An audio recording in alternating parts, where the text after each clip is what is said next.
tous, madame, messieurs, merci de nous faire confiance et bienvenue encore une fois sur la télévision Grande Vision dans ce tout nouveau numéro du plateau spécial, bien évidemment, de ces derby qui mettra en prise les TP Mazembe face au FC Saint-Éloi pour en ce qui concerne la Ligue nationale de football dans sa manche retour de la phase classique. Il faut savoir que c'est la troisième journée qui va se jouer dans ces matchs tant attendus ici à Lubumbashi, partout en République démocratique du Congo. On va suivre ces matchs qui est vraiment très décisif pour les deux équipes. On va également revenir sur les deux conférences de presse qu'avaient tenues les entraîneurs des équipes, notamment Lamine Ndiaye pour les TP Mazembe et Luc Emaël pour l'FC Saint-Éloi Popo. On va également revenir sur cette palette qui va nous proposer Jean-Claude Sefou concernant les cheminots du FC Saint-Éloi Popo sur son attaquant. Il s'agit là du Camerounais Djou Mekou qui va, en tout cas, il va bien évidemment, Jean-Claude Sefou, nous expliquer comment ces derniers se comportent sur les terrains. On va aussi parler du TP Mazembe Anglebert avec Lamine Ndiaye et ses changements, sans oublier les compositions probables des deux équipes. On va revenir dans cette émission. On va aussi proposer aussi les classements, bien évidemment, du groupe A ainsi que le groupe B, sans oublier d'autres rendez-vous qui nous attendent pour ces matchs de la Ligue nationale de football. Encore une fois, merci à vous de nous rejoindre de partout. Vous êtes en train de nous suivre pour parler sport en ce qui concerne le plateau spécial du derby Mazembe-Lupopo. Et pour en parler, je reçois ici Joël Banewa. C'est un de nos spécialistes maison déjà avec moi sur ce plateau. Joël, bonjour et bienvenue. Bonjour Master Mutoka, bonjour également à toutes les personnes qui nous suivent. C'est un vrai plaisir d'être là, surtout à la veille d'un tel match, d'un match tant attendu. Donc on est là, on va planter le décor et essayer d'analyser comme il se doit. Un match très équilibré pour les deux équipes. Équilibré, non, je dirais pas ça, mais je dirais plutôt que l'avantage est un petit peu du côté du FC Saint-Éloi-Lupopo parce que Lupopo a quand même beaucoup plus de certitude, mais ça reste un derby. On sait qu'un derby, c'est un match qui est toujours rempli de beaucoup de surprises. Empire, Jean-Claude Sefou également avec nous sur ces plateaux. Jean-Claude, bienvenue. Alors, le talent fait gagner des matchs, mais le travail collectif fait gagner des compétitions. Bien dicton sportif. Bonjour le master, bonjour à tous. Alors, ça va très bien, surtout qu'on sait que c'est un match très attendu en RDC et du côté des cheminots, on sent quand même que c'est une équipe qui part favori. Pour moi, c'est devenu les matchs au niveau national, avec L majuscule. Pourquoi? Puisqu'il y a 2 ou 3 ans qu'à Kinshasa, l'AS Vita Club a quand même perdu de sa superbe et du coup, ça fait que Lupopo a presque pris sa place sur le niveau national et quand on a un derby, l'engouement, la pression et même la préparation de ces deux équipes, on a l'impression que ça remplace petit à petit l'engouement qu'avaient les classiques entre Vita et Mazembe. Et donc ce TP Lupopo là, c'est quand même un plus grand classique aussi, même si régionalement parlant, on peut parler d'un derby. Ouais, Lupopo a quand même quelques boutons de plus. Ouais, Lupopo a un véhicule, Lupopo a un 11 bien avant que celui du TP Mazembe. En face, on a plus de jeunes. Un peu de jeunes talents du football. Donc Lupopo a quand même ses cartes à main. Lupopo a quand même ses grands talents. C'est avec eux que nous allons devoir parler de ce derby qui opposera le TP Mazembe face au FC à Saint-Éloi-Lupopo. Mais ici, je reviens, ou bien encore, nous vous proposons de suivre cette présentation du match. On revient sur les forces en présence de ces deux équipes, le TP Mazembe et l'FC à Saint-Éloi-Lupopo. C'est un récit de Joël Banewa. Lubumbashi retient son souffle à l'approche du grand derby entre le tout-puissant Mazembe et le FC Saint-Éloi-Lupopo prévu ce dimanche 23 février à 15h heure locale. Un duel au sommet entre deux rivaux historiques du football congolais qui s'annonce explosif tant sur le plan sportif que symbolique. Victorieux lors du match aller 1-0 grâce à une performance maîtrisée à domicile, le FC Saint-Éloi-Lupopo arrive avec le statut de favori sur la dynamique actuelle. Mais les chiffres rappellent combien ce défi est colossal. Les cheminots n'ont jamais réussi à battre Mazembe 2 fois de suite dans une même saison. De plus, il a fallu attendre 2019 pour voir Lupopo briser une série de 11 années sans victoire contre les Corbeaux de Lubumbashi. Malgré cette défaite au match aller, le tout-puissant Mazembe reste leader du championnat avec un point d'avance sur Lupopo à nombre des matchs égal. Les hommes de Lamine Ndiaye savent qu'une victoire ce dimanche leur permettrait d'éloigner leur rival et d'affirmer leur suprématie locale.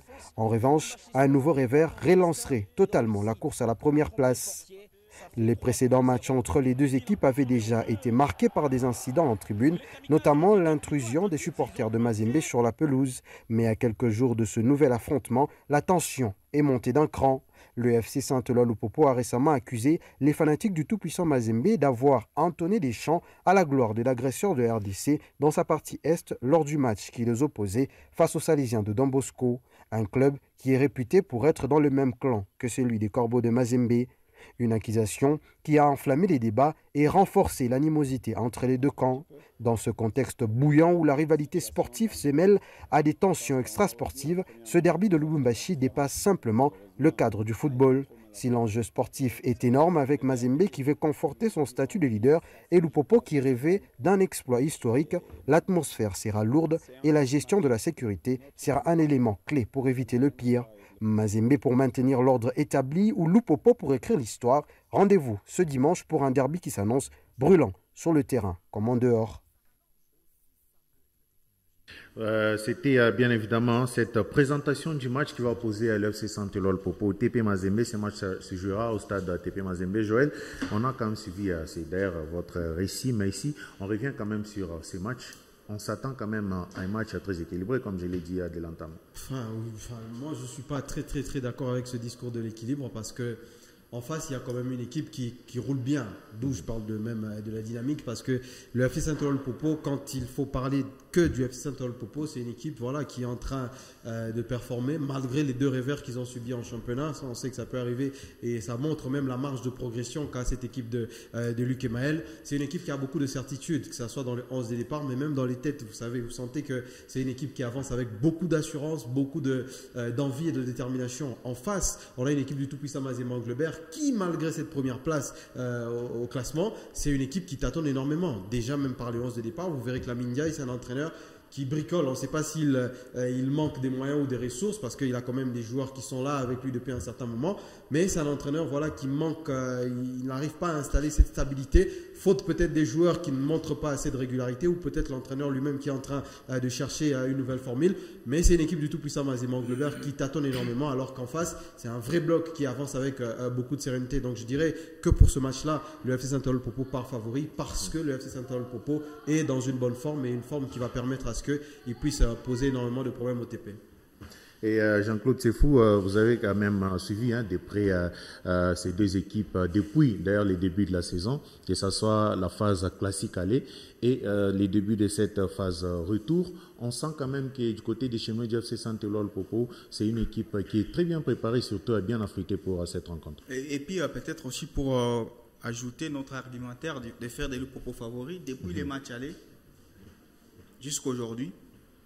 Dans les 11 de Lupopo, Likemel a ajouté juste un seul joueur, Maxwell Djoumekou. Okay. Sinon, c'est les mêmes 11. Tandis que du côté tout-puissant Mazembe, on peut avoir tout un débat. Mais il y a aussi la présence du défenseur Joseph qui il était déjà là. Il a joué le classique. Non, le derby. Le premier derby, il était déjà là. Parce que lui, il vient juste après l'élimination en Coupe de la Confédération. Donc, ça montre à quel point il y a une bonne dynamique du côté du FC Saint-Eloi-Lupopo. Ce sont des joueurs qui se connaissent déjà, qui savent, et surtout pour les milieux de terrain, les Draman Kambou, Mika Michi ainsi qu'OCT, ils se connaissent déjà à merveille. Il y a Listumba qui s'est bien intégré, il y a Joseph qui a intégré les duos dans la défense centrale. Vous avez Issa Mampako et Kokelea qui pour moi aujourd'hui est parmi les meilleurs latéraux, surtout les latéraux gauchos. Donc voilà, c'est cette dynamique-là. Et du côté tout-puissant Mazembe, je crois, on ne sait même pas ce que veut faire Lamine Ndiaye. Il ne veut même pas faire quelque chose, il veut juste faire quelque chose avec ce qu'il a. Quand il te parachute à Uchanga comme avant-centre, par moment il te parachute Cheikh Fofana comme avant-centre, c'est un entraîneur qui cherche justement à fabriquer pour gagner des matchs. Et ça lui sourit parce que jusqu'ici, c'est quand même beaucoup plus de victoires. Mais la dynamique aussi, c'est que depuis 2025, vous savez, on est au mois de février, vous avez quand même une équipe du TP, toute compétition confondue, qui a joué 8 matchs. En Ligue des Champions, 3 et 5 en Ligue nationale de football, dont 5 victoires en Ligue nationale de football et une victoire en Ligue des Champions. Donc il y a quand même ça aussi, des joueurs qui ont été plus soumis à une opposition qui est du côté des Lupopo où la première opposition c'était face à Don Bosco. Ils se sont bien en sortis. Donc depuis 2025, Lupopo c'est un seul match, alors qu'il y a de l'autre côté des joueurs qui se connaissent. La preuve c'est que vous avez le petit Clévis Konga. Oui. qui jouait pour la première fois à l'élection de football et aujourd'hui il a été titulaire sur les 8 derniers matchs du TP Angler Mazembe en tant que 6. Il a mis de côté une bâton à la Mouloumé. Avec ça, même sans expérience, mais quand même tu as enchaîné 8 matchs, ça te donne quand même un certain contrôle dans ce genre de matchs, une certaine opposition. Tu as joué en Tanzanie, même si tu as perdu, mais tu connais quand même maîtriser ce genre de matchs-là. Tu as joué en Algérie, même si tu as perdu, mais tu as fait 90 minutes et en tant que joueur, ça peut te permettre quand même de grandir plus vite. Mais tout compte fait, vu l'opposition, Lupopo Mazembe, je pense que Lupopo a beaucoup de cartes que Mazembe. Lupopo a beaucoup de cartes que Mazembe. On va revenir sur les deux conférences de presse des deux entraîneurs. Il s'agit de Lamine Ndia ainsi que Luc Emaël qui s'était exprimé. L'un qui était déçu par rapport à l'absence et la blessure de son jeune crack, la personne de Faverdi Bongeli. Et l'autre, c'est Luc Emaël également qui est revenu sur les recrues ainsi que le huis clos qui va se jouer à cette rencontre. Tous, ils étaient au micro de Joël Bagnéo qui nous a également proposé ces deux reportages. À la veille du derby de Lubumbashi, Lamine Ndiaye, entraîneur du tout-puissant Mazembe, s'est exprimé face à la presse. Comme son homologue du FC Santana Lupopo, il a regretté l'absence des supporters pour ces chocs, tout en confirmant un coup dur pour son équipe. La jeune pépite Faverdi Bongeli ne sera pas de la partie. Derby certes, mais un match. Un derby qui va se jouer à huis clos. Je pense que c'est là où la réflexion doit se faire. Des matchs comme ça, la ville doit en profiter et que les supporters puissent se comporter en gentleman et qu'ils puissent regarder ce match-là. On l'a déplacé l'année dernière, c'était à Kalemi, maintenant c'est à huis clos. J'espère que tous les derbys du monde se jouent avec public et sans qu'il se passe quoi que ce soit. La présence de Faverdi Bongeli, la révélation du moment côté Mazembe, Lamine Ndiaye a coupé court aux spéculations en confirmant l'indisponibilité de son jeune talent victime d'une blessure musculaire. Non, il est blessé. Il a une déchirure musculaire, donc il en a pour un bon bout de temps. Là. Donc, je pense que peut-être d'ici fin mars, il va reprendre la compétition. Peut-être, je dis, parce que si tout se passe bien. Parce qu'il faut qu'il soit bien soigné, il faut que la blessure, ça évolue bien là, parce qu'on a fait un contrôle, mais la blessure n'est pas encore totalement fermée. Sans son public et sans sa pépite, le tout-puissant Mazembe s'apprête à livrer une bataille décisive face à son éternel rival. Reste à savoir si les Corbeaux parviendront à faire respecter leur suprématie malgré ce défi de taille. À la veille du derby explosif entre le tout-puissant Mazembe Anglebert et le FC Santola Lupopo, l'entraîneur des cheminots Luc Emaël s'est présenté en conférence de presse d'avant-match. Il a affiché sa sérénité avant le choc crucial qui oppose son club au tout-puissant Mazembe. Il n'a d'autant plus pas caché son regret de devoir disputer cette rencontre sans les supporters en raison du huis clos imposé. Vous parlez de contexte particulier. Je ne vais pas parler de la politique parce que je ne suis pas là-dedans, mais je trouve très dommage, oui, que l'on doive jouer dans un stade à huis clos, si c'est confirmé. On joue à huis clos? Oui. C'est dommage qu'on doive jouer à huis clos parce que c'est un des rares plaisirs que beaucoup de gens ont encore ici en RDC, le football. Et notamment ces deux grands clubs qui sont des rivaux. Et malheureusement, cette rivalité va souvent jusqu'en dehors du terrain, elle devrait rester sur le terrain. Vous avez vu comme je parle avec Lamine et on se connaît depuis de nombreuses années. Donc voilà. Interrogé sur le marché de transfert du FC Santola Lupopo, le technicien a calmé les jeux face aux critiques qui estiment que le club aurait pu se renforcer davantage. C'est pour les deux équipes, ça, c'est le mercato et je pense que ça, c'est de bonne guerre. Je pense que chaque équipe essaye de corriger le tir, si on peut dire. J'étais pas là, moi, quand on a fait les transferts de Lupopo, d'accord? Donc, ça a été fait par d'autres personnes. Et il y a des personnes que nous avons libérées, je parle pour moi, je parle pas pour Lamine, qui pour moi n'avaient pas le niveau de Lupopo. Donc, je pense qu'on a fait venir des gens pour avoir une concurrence plus saine et une meilleure concurrence. Comme je l'ai déjà dit, je préfère travailler avec moins de joueurs, mais avec des joueurs de meilleure qualité. Donc voilà, je ne pense pas que ça va tomber. Ce qu'il y a, c'est que la concurrence est plus dure maintenant pour sélectionner 20 joueurs. À quelques heures de ce choc, Lupopo avance avec beaucoup de détermination malgré l'ombre du huis clos et les débats sur son recrutement. Reste à savoir si les cheminots parviendront à écrire l'histoire en s'imposant une deuxième fois successive cette saison face à leur éternel rival, le tout-puissant Mazembe Englebert. Joël Banewa, vous étiez là au stade, hein, vous avez suivi les deux entraîneurs avec notamment Lamine Ndiaye ainsi que Luc Emaël. Les deux, d'abord Lamine Ndiaye qui était déçu, fustigé ou encore il était déçu par rapport à la blessure de son jeune crack en la personne de Faverdi Bongeli, et l'autre qui est revenu beaucoup plus sur l'effectif de son équipe et les recrues. Est-ce que vous pensez que les deux entraîneurs ont quand même raison de se plaindre de cette façon-là? Enfin, pour Lamine, je comprends le fait que, oui, Bongeli, c'est un joueur qui s'est révélé. Et même pour le public, c'est un joueur qu'on a envie de voir, qu'on a envie de découvrir, surtout dans ces genres de grands matchs-là. Mais malheureusement pour lui, cette blessure musculaire l'empêche de pouvoir jouer ce match. Dire que c'est Bongeli qui peut avoir les clés de ce match-là, ou c'est peut-être lui qui doit être le joueur qui va décanter la situation du côté du TP. Je ne m'avancerai pas sur ce terrain-là parce que c'est un jeune, il n'a jamais joué de derby, c'est à peine qu'il découvre le haut niveau dans notre pays. Donc aujourd'hui, dire que Bongeli, c'est une absence qui va créer un espace vide ou un grand trou au sein du TP Mazembe Englebert, je ne crois pas. C'est une qualité en moins. On l'a bien vu jouer en Ligue des Champions et aussi oui, justement, des grands matchs en Ligue justement, et c'était déjà une étoile montante. Oui, c'est vrai que c'est une arme pour le TP Mazembe Englebert. C'est une qualité en moins qui va manquer du côté du TP, mais ce n'est pas ce joueur providentiel là. Vous savez, quand vous avancez dans un derby, il n'y a pas que le talent. Le derby se gagne sur plusieurs facteurs et je crois que le talent Bongeli là, mais il y a beaucoup de choses dont Bongeli n'a pas encore fait montre depuis qu'il est en train de monter dans le football national.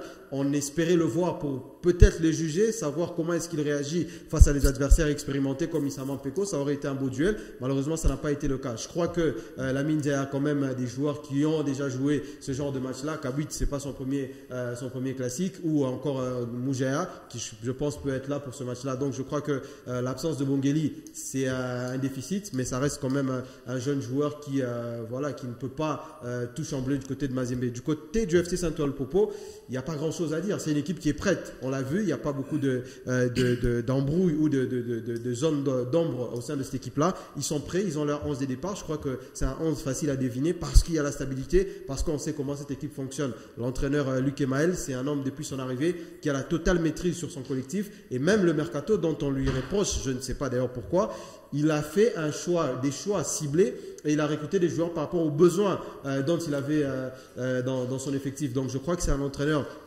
qui est confiant, qui a un groupe qui marche bien, les résultats plaident à sa faveur, et il revient aussi sur le banc parce qu'il faudrait rappeler qu'il a fait un long moment sans pour autant être sur le banc de cette équipe du FC Saint-Ouen Popo. Donc c'est tout bénef pour cette équipe du FC Saint-Ouen Popo. Il n'y a rien, à mon avis, qui cloche du côté des cheminots. Les inquiétudes sont plus du côté du tout-puissant Mazembe Englebert. Jean-Claude, la même question, mais seulement qu'ici il faut qu'on revienne plutôt sur le TP Mazembe. C'est vrai que c'est un effectif qui, jusqu'à présent, ne convainc pas, surtout que c'est un effectif jeune, aussi pas d'expérience.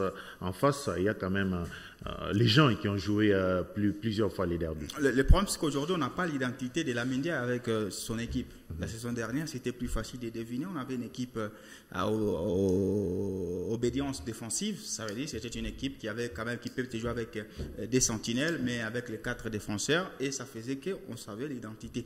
Aujourd'hui, on ne sait pas, puisque Lamine varie trop.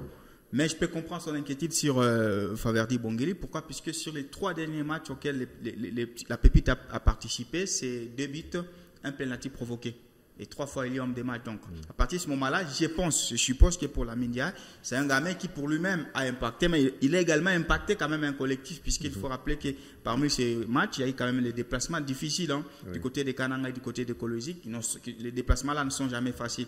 Mais qu'il ne soit pas là, dans un derby, je crois qu'il n'y a pas quand même beaucoup d'inquiétude à se faire, parce que si Lamine m'indique que tout d'un coup, c'est après ces 3 matchs qu'il a reposé tous les espoirs sur Bongeli, alors là, je ne fais pas de lui un entraîneur. Un entraîneur, c'est celui qui a commencé commencé quand même avec des Moudjaya, il a commencé avec des Kabouit, qui on pense c'est le crack de cette équipe-là, même s'il n'a jamais été bon face à Lupopo, les 2 matchs de la saison dernière et les premiers ici au match aller. Donc je pense que c'est maintenant à Kabouit de prendre ses responsabilités. Du côté de Lupopo, Bagno a dit, c'est le grand classique qui n'a pas trop changé, et même les récrits, c'est vrai qu'ils ont été trop moches.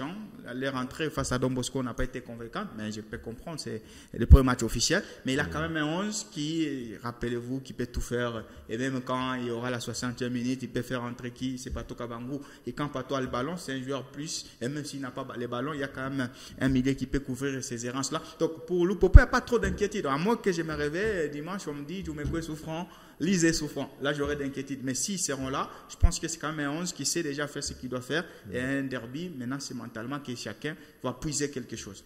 C'est mentalement que chacun va puiser quelque chose. Je vous retiens, Jean-Claude, pour revenir sur la palette du FC Saint-Éloi-le-Popo que vous nous avez proposé, avec notamment son avant-centre Pascal Djoumekou.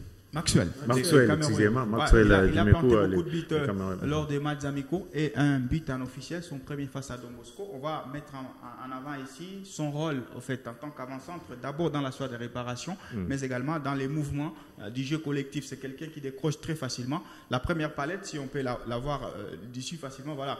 Il va être justement bien servi par un centre, les centres de Kazema Basso. Son rôle ici, il va décrocher. Il est en dehors de la surface de réparation lorsqu'il va réceptionner ce centre. Malheureusement, il sera justement, c'est qu'il y aura faute. Il y aura un coup franc qui sera très mal exploité par Lise Toumba. Lors du but, on va prendre la deuxième palette. On va voir la deuxième palette. Encore une fois, il va se mettre en évidence dans la sphère des réparations. Il centre bien millimétré des Kokelea. Alors, il va utiliser son corps puisqu'il est quand même d'un grand gabarit. Et là, il va s'imposer. Il sera aidé par une sortie kamikaze du gardien de Don Bosco, Loabeya. La troisième palette, encore une fois de plus, il va trouver le poteau grâce justement à son corps puisqu'il y aura un corner. Et il est laissé la monter. Regardez, il n'y aura pas de défenseurs qui seront comme lui. Donc, aujourd'hui, les défis de Mazembe, c'est de jouer, sachant que Lupopo a une bonne verticalité avec Issa Mampeko ainsi que Papi Kokelea, Kazema Basso ainsi que Listumba. Au-delà de la verticalité, il y a ce qu'on appelle l'amplitude. Donc, c'est léger dans l'axe du jeu. Donc, à partir de ce moment-là, ils peuvent se servir justement de son corps pour essayer un tout petit peu d'attirer les deux centraux qui seront probablement à Tibou, Tambo, Kalonji. Alors, les autres auront justement de l'espace pour tuer cette équipe du tout-puissant. Joël Banewa, on peut dire aujourd'hui que la défense du TP Mazembe est avertie parce que quand vous regardez Maxwell Djoumekou aujourd'hui, c'est d'abord balérien, il est très fort. Oui, il est très fort. Il a un physique imposant, on le voit sur ces images. C'est quand même les genres d'attaquants qui peut mettre en difficulté toutes les défenses parce que physiquement il est difficile à appréhender et surtout que c'est un joueur qui a quand même une palette technique intéressante parce que c'est pas donné à tous les avant-centres de pouvoir décrocher, de pouvoir proposer des solutions aux porteurs de balles. Et c'est ce genre de joueur là qui à mon avis faut au FC Saint-Éloi-le-Popo parce que sa présence dans la surface de réparation et en dehors fera en sorte que les techniciens qui sont autour de lui, je parle des trois fantastiques du FC Saint-Éloi-le-Popo, OCT, Mika ainsi que Draman Kambou, c'est des joueurs qui peuvent te donner des bons ballons. Mais en dehors de ça, il a quand même Kazema Basso et le jeune Lise Toumba qui techniquement peuvent te proposer des bons ballons dans la surface de réparation. Et on le voit, il a touché le poteau une fois et dans l'autre occasion, il a marqué. Donc ça veut dire que ça se joue à rien et il est capable sur pratiquement tous les bons ballons que peuvent lui adresser ses latéraux ou les milieux de terrain, il est capable de marquer. Donc c'est un plus pour le FC Saint-Éloi-le-Popo. Ça manquait peut-être à Osomaku ce gabarit, ce côté combatif avec les défenseurs adverses. Et lui là, et je crois que pour le TP Mazembe Anglebert, c'est un défi pour pouvoir gérer ce type d'attaquant. Alors, Jean-Claude Sefou, on va vous retenir pour cette fois-ci nous présenter les 11 des départs du FC Saint-Éloi-le-Popo. Quand on regarde, on sait que c'est quand même un 11 costaud qui peut faire bouger les TP Mazembe. Voilà, je ne sais pas si on parle le même langage, on va prendre les 11 probables du FC Saint-Éloi-le-Popo justement pour ce dimanche. C'est par rapport à ce que nous avons vu aux entraînements et le dernier match. Possiblement, Likemael va avancer avec Omosola. On ne remplace pas l'équipe qui gagne, puisque c'est un gardien expérimenté. Et face à Don Bosco, c'était une bonne paire qui s'est bien débrouillée. La paire Joseph Aoudji ainsi que Mokonzi Banzeke dans l'axe de la défense. Donc, ils se sont bien débrouillés. Parce qu'il faut rappeler que Don Bosco avait également un avant-centre qui avait du gabarit. Mais les deux ont réussi à les maîtriser. Et puis, dans le côté, Issa Mampeko ainsi que Papi Kokelea seront justement là, puisqu'on sait que Kokelea, c'est parmi les meilleurs latérales gauche aujourd'hui. Et Issa, c'est l'un des meilleurs buteurs de l'équipe de Lupopo avec 3 buteurs. Alors, au milieu de terrain, indiscutable, les 3 fantastiques, Kambou, Mika Michel ainsi que OCT. Et puis la ligne offensive, quasiment normalement devait être là. Et Lise de ce côté, c'est comme ça qu'ils vont commencer les matchs, ainsi que Maxwell Djimekou. Donc il va répéter le même 11 que celui face à Don Bosco, puisque c'est un 11 qui te permet d'avoir cette bonne verticalité ici, les trois qui sont sur les lignes, et puis l'amplitude, vous avez dans l'axe, Lise Toumba souvent qui décroche, il bonde justement les milieux de terrain, et ça permet justement à ce qu'il y ait beaucoup de liberté des Kazema Basso et des centres. Pour rappel, face à Don Bosco, au-delà des frappes qui ont été frappées par Lise ou Kazema, tous les ballons qui étaient dans la phase de réparation ont été remportés par Djimekou. Il y avait soit un corner, ou soit il ratait, soit il touchait les poteaux. Moi, ce qui me plaît dans ce 11 de départ-là, c'est quand même les expérimentés qui sont dans ce groupe. Vous savez que Issama Peko a joué très longtemps au sein du TP et il sait comment on se débrouille dans ce stade-là. Il y a Mika Miché qui est aussi un ancien du tout-puissant Mazembe Anglebert. Il y a Patou qui est sur le banc. Et même quand on regarde seulement dans ce 11-là, des joueurs comme Mokonzi, c'est un joueur qui a l'expérience de ce genre de match, sans parler de Homo Sola, qui un gardien véritablement expérimenté, international camerounais. La difficulté, et on l'a vu lors du match aller, Luzolo, c'est le genre de joueur qui peut contenir Lise Toumba. Mais malheureusement pour lui, Lise, c'est un joueur qui va entrer, il va beaucoup jouer, il va beaucoup dézonner, et ça fait en sorte qu'il n'a pas le marquage en 1 contre 1. Et dans ce milieu de terrain-là, il domine, a mis Luzolo en difficulté. Oui, et je suis sûr qu'il le mettra encore en difficulté parce qu'il a un milieu de terrain qui avance, et quand Lise vient dans le milieu de terrain, ça fait 4 joueurs à proportion très technique. Avec le milieu de terrain de Mazembe, je ne pense pas que Mazembe aura le ballon pendant longtemps face à cette équipe du FC Santo Lupopo. Très bien, on reste toujours là avec Jean-Claude Sefou. On revient cette fois-ci au sein des Corbeaux du tout-puissant Mazembe Anglebert avec d'abord Lamine Ndiaye et ses changements. On sait que ces derniers temps, il tâtonne aussi. Jusque-là, il n'a toujours pas un 11 de départ qui peut lui permettre de bien s'exprimer sur les terrains. Tout à fait. Lamine Ndiaye, depuis 2025, c'est un entraîneur qui change à chaque match. Donc, 8 matchs depuis le 4 janvier 2025. 8 matchs, 11 à chaque match. Et du coup, on va prendre les secteurs où les changements ont été très marquants. C'est les secteurs défensifs. Ça veut dire dans l'axe de sa défense, donc les défenseurs centraux, comme on l'a dit, Lamine Ndiaye les a tout simplement changés. Il y a eu 3 paires utilisées sur les 8 derniers matchs. D'abord, la paire qui a le plus été utilisée, c'est la paire Atibou Radjabou ainsi que Madouzone. Ces deux ont joué 4 matchs ensemble, justement. Et puis, il y a la paire Tambwe Kalonji Atibou Radjabou, c'est une paire qui a joué 3 matchs, ça fait 7. Et puis, Madouzone ainsi que Tambwe Kalonji ont joué un seul match. Donc, sur les 8 derniers matchs, Lamine Ndiaye a varié 8 fois sa défense centrale, ce qui dénote qu'il n'a pas aujourd'hui, justement, quelqu'un de confiance. Alors, si on peut voir, il y a quand même Atibou Radjabou qui a joué les 7 matchs. Peut-être qu'il s'est dit qu'il a des bons joueurs à ses postes et il a du mal à faire un choix. Non, sauf que quand on n'arrive pas à faire un choix, donc on n'a pas de bons joueurs. Un bon joueur, il vient, il s'impose et il est titulaire. Et puis d'autres, il vient en remplaçant. Mais si à chaque match, il change, ça montre à quel point il n'y a aucun de ces 3 défenseurs qui arrive à prendre le défi. Il ne faut pas oublier qu'il y a quand même aussi Mungwengi qui a complètement disparu. Lui aussi, c'est un défenseur central. Donc, Lamine Ndiaye n'a plus d'identité dans son acte de la défense parce qu'il varie à chaque match. Et moi, je crois qu'on peut se permettre de changer les latéraux. On peut se permettre de changer les latéraux offensifs ou défensifs. On peut se permettre. Mais l'axe central, c'est quand même le cœur du départ de votre jeu. Quand on a des défenseurs centraux, c'est eux, en fait, c'est par rapport à ces défenseurs-là que vous basez votre défense. Votre système défensif, il est sur vos deux centraux. Et dans les deux centraux, on a des styles différents. Soit vous préférez un gaucher, un droitier, soit vous avez deux droitiers. Et lui, le fait qu'il mélange tout ça, ça prouve que même dans sa tête, il n'a pas ce plan-là tactique pour dire que moi, il me faut des défenseurs de tel ou tel autre type. Il bricole et ça fait en sorte qu'on a une défense qui varie parce que c'est plus un problème d'homme qu'un problème de qualité technique. Parce que ces variations font que les joueurs n'auront pas à maîtriser ce que l'autre fait. C'est ça. Il n'y a pas de complémentarité. Il n'y a pas de complémentarité. Il y a également un autre secteur.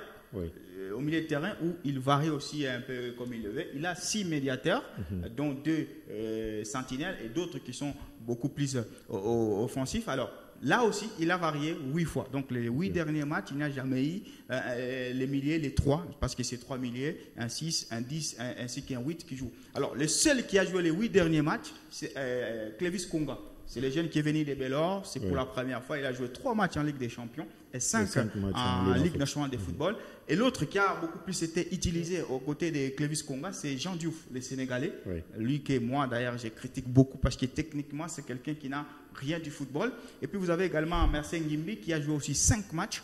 Et vous avez Badamassi qui a joué 2 matchs. Zemanga, il a joué un seul match et puis on l'a perdu. Bateau, un seul match, on l'a perdu. Donc on se rend compte que les 6 médiateurs ne sont pas tout simplement réguliers et ils sont changés. On peut ajouter même notre ami Patient Mamba, qui n'a jamais été titulaire durant les 8 derniers matchs, mais qui est dans un seul match face à l'équipe de Don Bosco cette saison. Sinon en attaque, ça va quand même côté Mazembe. Même en attaque, je n'ai pas voulu prendre l'attaque, puisqu'on sait que même en attaque, il varie, puisque ni Kabouit, ni Moudjaya, ni Faverdi Bongelimi, ni Christian Ibois, ni c'est parce qu'il n'a pas déjà de numéro 9. Hein. Là, il va jouer forcément avec Aouchanga avec un faux neuf, ou notre ami Fofana. Il n'a jamais eu de joueurs réguliers. Donc la Mindia n'a d'identité ni défensivement, ni au milieu de terrain, ni offensivement. Moi, je pense que c'est très compliqué. Oui, moi, je pense qu'une équipe de football est perfectible à partir du moment où on a une base. Et je crois que là, avec toutes ces incertitudes, la Mindia, depuis le début de la saison, il n'a aucune base. Aujourd'hui, vous avez un 11 de départ qui avait commencé la saison. Le 11 a commencé à se décomposer petit à petit et jusqu'à ce qu'il a recruté les jeunes qui ont eu l'autorisation de jouer. Et là, c'est devenu une totale équipe différente que celle qui a débuté la saison. Et aujourd'hui, plus on avance dans la saison, plus on ne sait même pas qui est titulaire ou qui ne l'est pas. Aujourd'hui, quand vous avancez et même quand vous préparez un tel match, même au sein de votre propre collectif, il y a le doute dans la tête de pratiquement tous les joueurs. Et je crois qu'un joueur qui déjà ne sait pas s'il est titulaire ou pas pour un tel ou un tel autre match, la préparation ou l'appréhension du match est complètement différente. Et je crois que ça met en difficulté son équipe. J'aurais compris qu'il garde une certaine ossature et qu'il rajoute 2, 3, 4 jeunes. On aurait dit que l'équipe est en train de progresser. Mais là, même les titulaires et les nouveaux qui viennent d'arriver, personne ne sait véritablement son poste. On se pose beaucoup de questions et tout ça fait en sorte que même dans la tête des supporters, ils se disent on vient suivre cette équipe, mais nous-mêmes, nous ne savons pas ce que nous allons trouver dans cette équipe du TP Mazembe qui est remplie d'incertitudes. Très bien. Plutôt Jean-Claude Sifou, on vous retient pour finir cette fois-ci avec les 11 probables du côté de la Mindia avec son TP Mazembe. Alors, on va faire comme si on n'est pas la mine, puisque lui, je ne sais même pas s'il a son 11 lui-même, il change tellement. Nous, on a quand même. Bon, peut-être qu'il peut vous référer. Il peut se référer plutôt à votre 11 de départ, on ne sait jamais. Ça ne fera rien. Et de toutes les façons, ça sera ça. Ça, je vous confirme.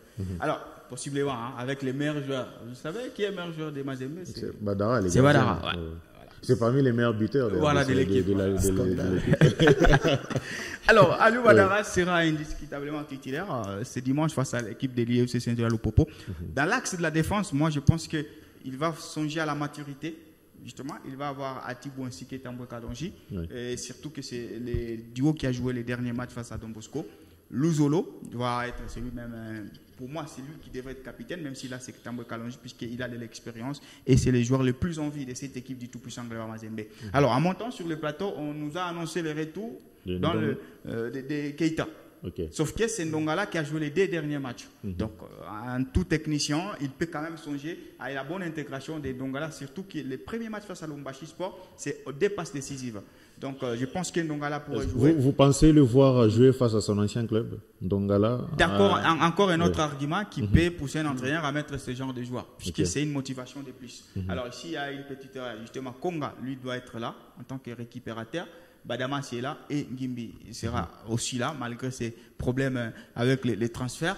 Alors, c'est la ligne d'attaque, Kabouit est là, Moudjaya ainsi que Aouchanga. Aouchanga, pourquoi? Puisque le TP n'a plus, aujourd'hui on parle, un avant-centre. Celui qui était là à Nikoye, il est, je crois, convalescent puisqu'il a piqué une crise lors du match face à Chinkonku. Donc, c'est Aouchanga qui a joué les 2 derniers matchs en tant qu'avant-centre, même si lui aussi c'est un ailier de métier, donc ils vont jouer avec ça. L'avantage de cette ligne, c'est que si vous jouez un tout petit peu trop bas, ça vous permet d'utiliser les 3 flèches avec la profondeur. Donc, espérons si les milieux de TP Mazembe, de Lupopo sera un peu distrait, là on peut voir. Mais si Lupopo est aussi trop bas, ça fera que les 3 joueurs seront un tout petit peu invisibles. Oui, on sait que le football généralement se gagne au milieu de terrain et c'est là qu'il y a ma plus grosse inquiétude du côté du TP. Que ce soit Badamassi, Merzen Ngimbi ou les jeunes Konga, en face d'eux, je vous jure que ceux-là qui sont en face, c'est des joueurs exceptionnels. Donc je crois que ces 3-là, s'ils se mettent au niveau, ça peut donner une autre saveur à ce match. Sur la ligne défensive, je suis totalement d'accord avec Jean-Claude parce que Atibou Johnson et Tambwe Kalonji, déjà en termes de gabarit, c'est les 2 qui peuvent proposer quelque chose pour mettre en difficulté Maxime Djoumekou, dont on a vu la palette tout à l'heure. Dans les couloirs, Luzolo, c'est indiscutable. Et je trouve que Ndongala, c'est le joueur qu'il faudrait faire jouer, non seulement pour le côté du joueur qui joue son ancien club, Mais rappelez-vous comment est-ce que Keita a mangé la poussière face à Kazema Basso lors du match aller. Et je vous dis que Kazema Basso, avec le match qu'il a fait contre Don Bosco, c'est un joueur qui est en jambes. Et aujourd'hui, si on se hasarde à remettre un Keita qui est encore dubitatif, qui joue et qui n'enchaîne pas les matchs, ça sera un risque pour le TP parce que Kazema Basso, il est en train de carburer. Offensivement, c'est logique parce que Kabouit Moujaya, c'est quand même ceux-là qui ont en termes d'expérience un peu plus que les jeunes qui viennent d'arriver. À Ochanga, on sait que le TP évolue sans avant-centre. Moi, je ne l'en veux même pas, même s'il faisait un mauvais match parce que là, c'est du bricolage. Il fait des mauvais matchs depuis. Franchement, et d'ailleurs, s'il fait un bon match, ça serait un exploit. Donc aujourd'hui, c'est le 11 de départ qui doit tenir face au FC Saint-Olo-Popo, c'est celui-ci. Mais Lamine nous a appris que c'est le roi des changements de 11 de départ. Cette saison, je suis sûr que ça ne sera pas ce classement. En tout cas, merci beaucoup à Jean-Claude Sefou pour toutes ces précisions, surtout avec la palette des Djoumekou aussi, et Lamine dit tous ces changements. C'est vraiment quelque chose de très bien, surtout à retenir. On va finir avec ces rendez-vous très rapidement des matchs qui vont se jouer déjà ce samedi.